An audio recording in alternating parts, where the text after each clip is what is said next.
Hello बच्चों, welcome to biology essentials by Pooja ma'am. Today I am here with a new topic, disorders of muscular and skeletal system. बहुत easy topic है, बहुत conceptual topic है and I hope you will love it and you will not forget it. ठीक है, मैं बहुत अच्छे से पॉइंट वाइज बताऊंगी और you will enjoy the topic. Okay, first disorder is myasthenia gravis. इसमें क्या होता है बेटा, ये डिसऑर्डर है auto immune disorder. What is auto immune disorder? In which the immune cells of our own immunity kills our own cells. अपनी immunity के immune cells अपने ही सेल्स को किल करना शुरू कर देते हैं. This is the auto immune disorder. Right, so ये एक ऑटो इम्यून डिसऑर्डर है एंड जो ये डिसऑर्डर है ये किस पार्ट को अफेक्ट करता है? अफेक्ट करता है neuromuscular junction. What is neuromuscular junction? जहाँ पे न्यूरॉन्स इंफॉर्मेशन ट्रांसमिट करते हैं मसल्स को. न्यूरॉन्स इंफॉर्मेशन ट्रांसमिट करते हैं मसल्स को.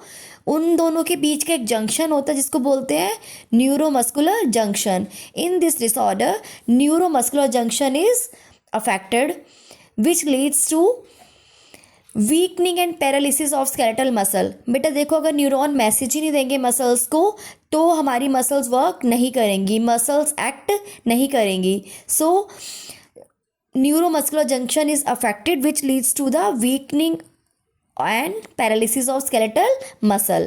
इवन अगर न्यूरॉन सिग्नल नहीं देंगे तो ईज़िली जो हम खाना खा पाते हैं या फूड की स्वेलोइंग कर पाते हैं वो भी नहीं कर पाएंगे, बिकॉज जो इन्फॉर्मेशन आ रही है न्यूरॉन से वो सक्सेसफुली मसल्स तक नहीं पहुंच पाएगी as the neuromuscular junction has been affected. Right, so आपको ये 4 पॉइंट लर्न करने. It is a auto immune disorder. ये हमारे न्यूरोमस्कुलर जंक्शन को अफेक्ट करता है जिसकी वजह से न्यूरॉन से इंफॉर्मेशन मसल्स तक नहीं पहुंच पाती प्रॉपर वे में, विच लीड्स टू वीकनिंग और paralysis of skeletal muscle which also affect the normal swallowing of food due to failure of neuromuscular transmission. Right, now the second disorder is muscular dystrophy. बहुत important है, very important.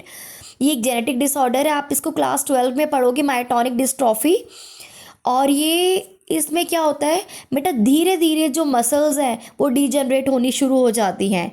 Genetic means it transmit from one generation to another, it inherit from one generation to another.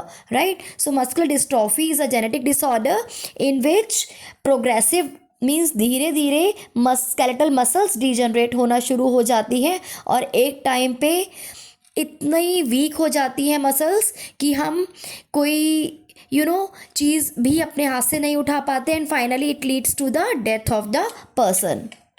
Now next is tetany. बहुत easy है, बहुत easy. ये अक्सर अलग से 3 starting की जो 3 है, myasthenia gravis, muscular dystrophy and third one is tetany. इसमें क्या होता है बेटा, बॉडी में लो कैल्शियम की वजह से, due to low calcium in the body fluid, contraction in muscles, अकड़न आ जाना. कभी कभी हम लोग अपने लेग्स का यूज़ करके किसी बाइक पे बैठते हैं या स्कूटी पे बैठते हैं तो हमारा पैर वहीं के वहीं अकड़ जाता है. ठीक है, so that is due to the low concentration of calcium in the body fluid and that contraction, that अकड़न is called tetany. Right, rapid spasms in muscles due to low concentration of calcium in the body fluids. Right, अगला आता है arthritis. बहुत easy है. जब भी word use हो arthritis, आपको 3 वर्ड में डेफिनेशन कंप्लीट करनी है. Inflammation of joints. Inflammation means basically अगर मैं हिंदी में बात करूँ, सूजन ऑफ जॉइंट्स. ठीक है, so inflammation of joints is the arthritis. This is the next disorder of the skeletal muscle. Next is gout.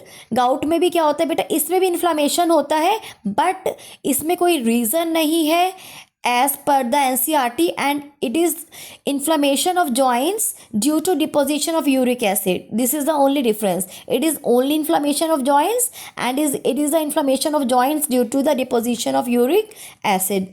And last disorder, very easy, osteoporosis, right? इसमें क्या होता है बेटा? Bone mass will decrease. Bone mass will decrease as the age increase. ठीक है, this is the age related disorder. और इस disorder का जो मेन कॉज है विच इज डिक्रीज और fall in level of oestrogen, जो कि increase the chance of fractures. जैसे हमारा बोन मास डिक्रीज होगा, obviously there will be the low bone density and there will be the chances of fractures when a person falls. This is all about the skeletal disorder. Thanks for watching us. Keep on watching us, please.